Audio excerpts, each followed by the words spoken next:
Hello guys, welcome to a new video, and today we are doing more Stanley Parable. This is the bucket freedom ending. We're going to start with the settings person. What time is it? Does anyone really truly know? Of course they don't. Nobody knows anything. You and I don't even know each other. We're like strangers.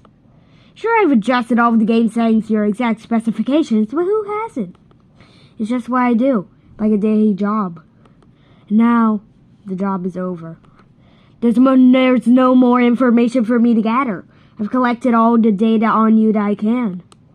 I still don't really know you. And you don't know me. And neither of us know what time it is. I guess some settings are just unsettable. But if I'm being totally honest, the clock doesn't do anything in the game anyway. You won't have me here when the game starts next time, but that's okay. Video games were meant to be played alone. You like being alone, don't you? That's maybe the only information I really learned about you. Well, it's time for me to leave. There is still one more thing that we need to adjust, but it may take a little time before I'm ready for that. It's not really in my job description, but that's okay. Perhaps you'll see me again. You can find me. Talk soon.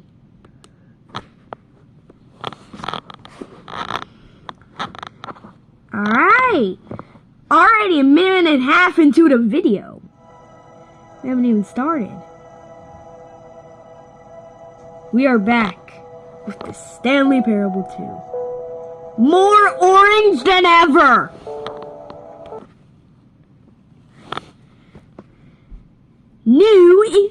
We're doing the Stanley Parable 2 intro. This intro is gonna be different.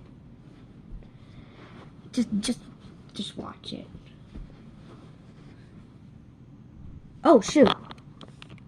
I freaking forgot. I did this for some reason.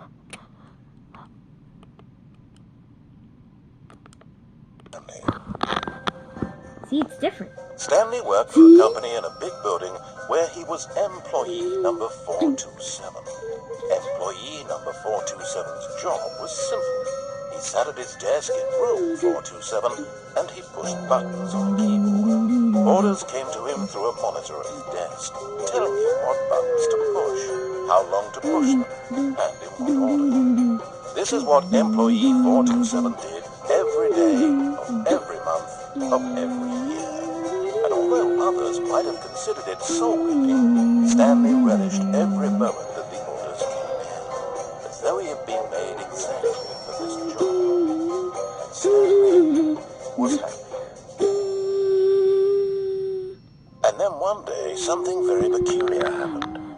Something that would forever change Stanley.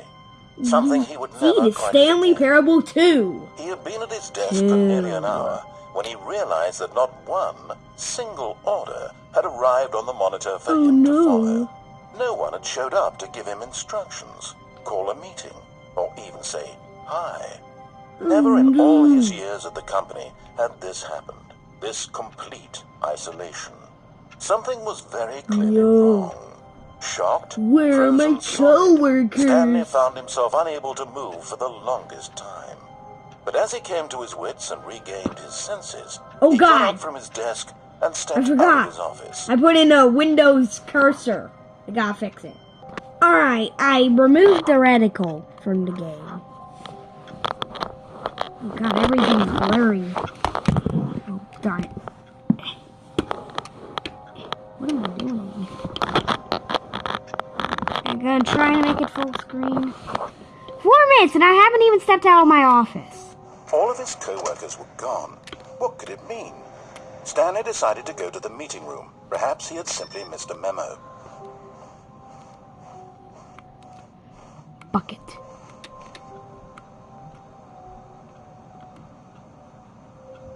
Stanley lifted the bucket into his arms, and a wave of comfort rushed over him. La la la la la. Let's go. Stanley clutched the bucket tightly to his chest and entered the door on his left.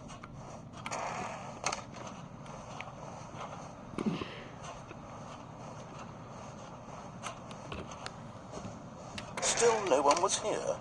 Stanley needed the bucket's warmth and comfort now more than ever. Perhaps his boss's office was where he'd find answers. Coming to a staircase, Stanley and the bucket walked upstairs to the boss's office. Yo, let's go. Stepping into his manager's office, Stanley was once again stunned to discover not an indication of any human life.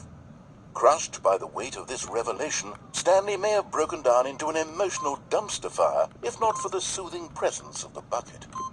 Even now, in his darkest of hours, did the bucket's warmth and guiding light pierce the dark clouds of confusion and chaos.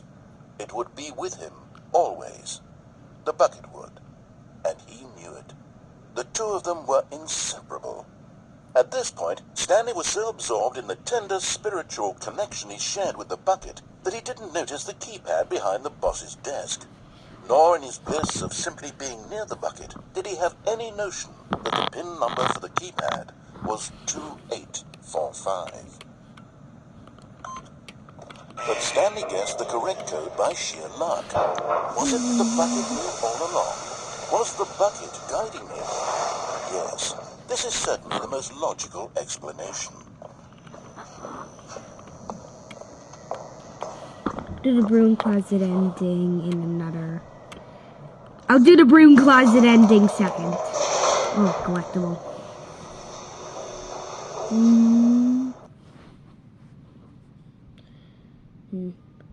Collectible spots will be the third episode of the Stanley Parable 2. The elevator raced downward, plummeting towards an unknown fate. It would be all Stanley could do to keep himself together, if not for the bucket. Soothing him, comforting him, reassuring that in this darkest moment of uncertainty, he would be all right. The bucket is here for you, Stanley. Everything will be fine.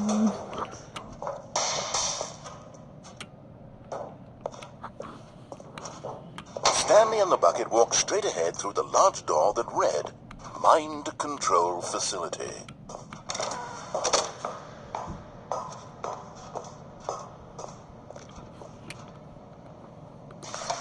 The lights rose on an enormous room packed with television screens. What horrible secret did this place hold? Stanley and the bucket both wondered to themselves. Did they have the strength to find out? The monitors jumped to life, and Stanley nearly dropped the bucket in shock.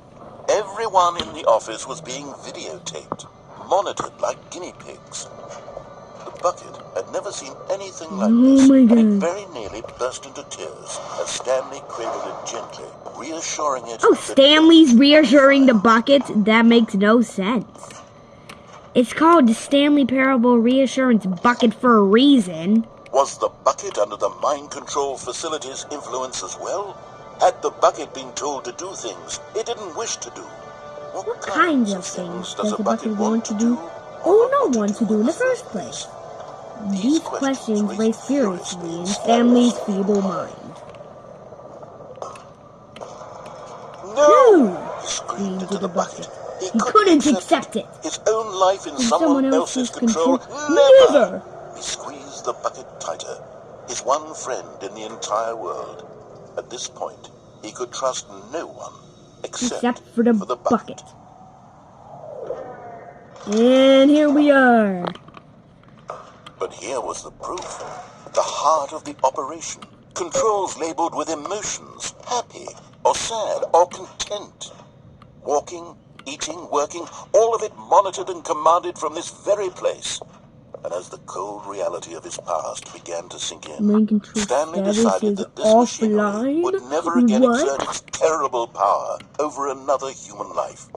For he and the bucket would dismantle the controls for good.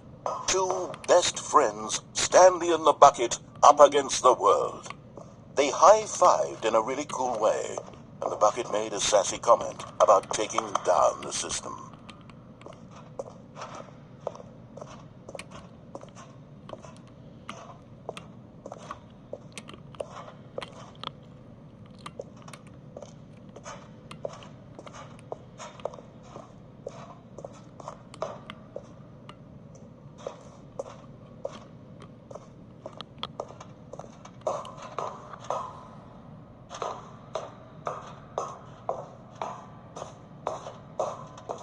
When at last they came to the source of the room's power, Stanley and the bucket knew it was their obligation to put an end to this horrible place and to everything it stood for. You might not see it, but this is off.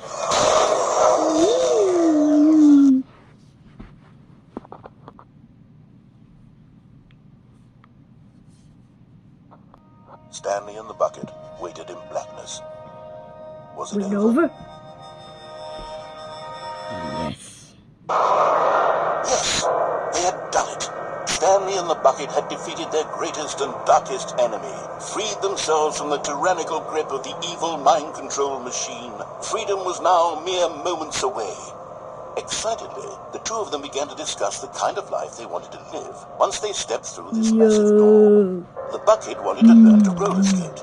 Stanley wanted to sneeze in every country on Earth. Both of them wanted to begin watching a movie, any movie, but then stop it halfway through and begin watching it in reverse from the end.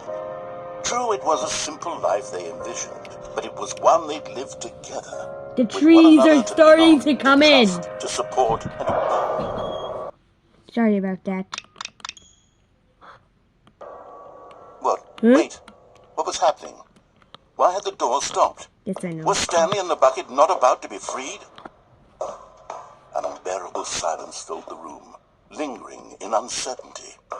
Until finally the truth hit Stanley square in the face. This building did not want the bucket to leave. What? Even the facility itself recognized the incredible calming presence of the bucket, needed the soothing warmth of the bucket, would go to any lengths not to part with the bucket. No! No. Stanley can't leave this place. Not while he has such a precious bucket in his arms. Not while this building has anything to say about it. Stanley realized he would never again leave this very room. But at least he has the bucket. Yes. To be trapped eternally Suddenly in darkness isn't really so bad, Stanley thought to himself. As long as I have my bucket with with me, me, right? I'll be okay, won't I? Stanley thought. Very Yes, soon now, he was about to find out. That was the... And that was the freedom ending with the bucket. You know, whenever I name this video, I think it'll be trapped with the bucket ending. I didn't want to name it just the Stanley Parable 2. Freedom ending with the bucket. You know, that's uncreative. You know? So I'll be naming it something else. Bye.